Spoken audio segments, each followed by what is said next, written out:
बिस्मिल्लाहिर्रहमानिर्रहीम। अस्सलाम वालेकुम नाज़रीन, उम्मीद है आप सब लोग खैरियत से होंगे। तो नाज़रीन, आज एक बहुत ही ज़बरदस्त अपडेट के साथ हाजिर हूँ।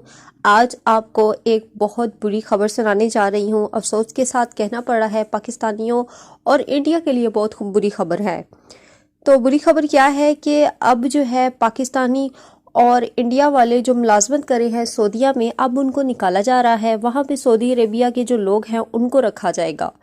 बाकी पाकिस्तानियों और इंडिया वालों को जो है वो उनके मुल्क में वापस भेजा जा रहा है। क्या वजह है उनको निकाला जा रहा है, क्यों ये किन किन लोगों को निकाला जाएगा और ये क्यों हो रहा है, सब कुछ आपको डिटेल मिल जाएगी। लेकिन उससे पहले प्लीज़ आपसे रिक्वेस्ट है, पहले भी बहुत बार रिक्वेस्ट कर चुकी हूँ, रिक्वेस्ट है आपका 1 सेकंड लगेगा, प्लीज़ लाइक पर जो है वो क्लिक करें, लाइक करें, चैनल पर नए हैं सब्सक्राइब करें और साथ ही नोटिफिकेशन बेल को दबा लें।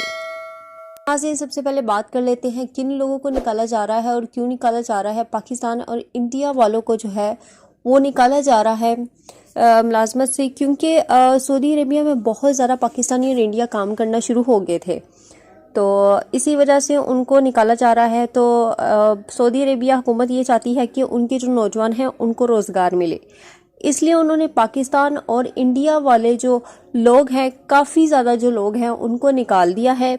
इस वजह से क्योंकि उनके जो वहाँ पे बेरोज़गार हैं उनको वो रोज़गार देंगे, इस वजह से उन्होंने पाकिस्तानी और इंडिया वालों को जो है उनके मुल्क में वापस भेज दिया गया है और हो सकता है बहुत से और लोगों को भी भेज दिया जाए। और आपको यहाँ बता दूं कि किन लोगों को जो है ये लागू होगा, किन लोगों पे जो है ये हुक्मनामा जारी हो गया है कि उनको निकाल दिया जाएगा। जो इंफॉर्मेशन टेक्नोलॉजी इंजीनियरिंग वाले लोग हैं उनको निकाल दिया जाएगा। ये बहुत बड़ा एक बयान सामने आया है और काफ़ी जो टेक्नोलॉजी वाले हैं, इंजीनियर वाले हैं, वो बहुत ज़्यादा परेशान हो गए हैं, क्योंकि अब सऊदी अरेबिया ने अपने जो मुल्क के हैं, मतलब मुकीम जो हैं उनके सऊदी अरेबिया के नौजवान हैं, वो उनके रोज़गार के लिए वो ये काम कर रही हैं सारा, ताकि उनको जो है वो रोज़गार मिल सके और उनके सऊदी अरेबिया के ख़ुद के जो लोग हैं वो काम कर सके, ना कि दूसरे ममालिक के। तो उन्होंने ये बहुत बड़ा फ़ैसला सुना दिया है। बहुत सारे जो पाकिस्तानी हैं उनको भेजा जा रहा है। ज़्यादातर इंडिया की बात करें तो इंडिया वाले इतने नहीं भेजे जा रहे जितने पाकिस्तानी भेजे जा रहे हैं, क्योंकि पाकिस्तानी की तादाद जो है वो सऊदी अरेबिया में काफ़ी ज़्यादा है। एक इस्लामिक मुल्क है इसकी वजह से, और दूसरी वजह ये है कि मुलाजमत के लिए बहुत सारे लोग गए हुए थे वहाँ पे, तो इसलिए उनको निकाला जा रहा है। काफ़ी हद तक पाकिस्तानी को निकाला जा रहा है। इंडिया वालों को की भी खबर आई है कि उनको भी निकाला जा रहा है, लेकिन ज़्यादातर पाकिस्तानियों को निकाला जा रहा है। तो ये एक अपडेट थी, मैंने सोचा आपके साथ शेयर कर दूं, क्योंकि आपके इल्म में होनी चाहिए। आपको हर एक बुरे हादसे इससे पहले तैयार रहना चाहिए। तो ये मैंने आपके साथ शेयर की, तो उम्मीद करती हूँ आपको अच्छी लगी होगी वीडियो। तो प्लीज़ लाइक कर दिया करें, चैनल पर नए हैं सब्सक्राइब कर दिया करें, साथ ही नोटिफिकेशन बेल को दबा लिया करें और कमेंट में ज़रूर बताएं अगर आपकी कोई प्रॉब्लम है, कोई मसला है, ज़रूर बताएं। इंशाल्लाह हम वो वाली वीडियो आपके लिए बनाएंगे। क्या चक्कर है लाइक नहीं आ रहे, प्लीज़ लाइक करें। हम तो आपके लिए नई से नई वीडियो लेकर आते हैं, नई से नई खबर से आपको आगाह करते हैं, लेकिन आप जो है वो लाइक नहीं करते।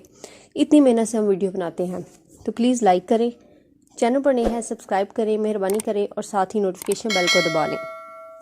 सऊदी अरब में मकीम गैर मुल्कियों के लिए बहुत बड़ी खुशखबरी आ गई है। अब कोई भी शख्स जो अपने मुल्क जाना चाहता है और उसका इकामा एक्सपायर हो या इकामा वैलिड हो, शिरका बंद हो, मुसस्सा बंद हो या कफील छुट्टी ना लगा रहा हो या कोई भी मसला हो, तो आप हमारे साथ रब्ता करें। हम इंशाल्लाह आपको 3 दिन के अंदर अंदर एम्बेसी के जरिए आपका खरूज लगाकर आपको आपके मुल्क वापस भेज देंगे। कोई भी इंडियन, पाकिस्तानी, नेपालियन, बांग्लादेशी, श्रीलंकन या किसी भी मुल्क का हो, वो आसानी से बगैर किसी परेशानी के अपने मुल्क वापस जा सकता है। जी हाँ, स्क्रीन पर आपके सामने जो नंबर शो हो रहा है इस पर आप कांटेक्ट करें। इंशाल्लाह 3 दिन के अंदर अंदर आपको आपके मुल्क वापस भेज दिया जाएगा। मतलूब केस वाले रब्ता ना करें। शुक्रिया।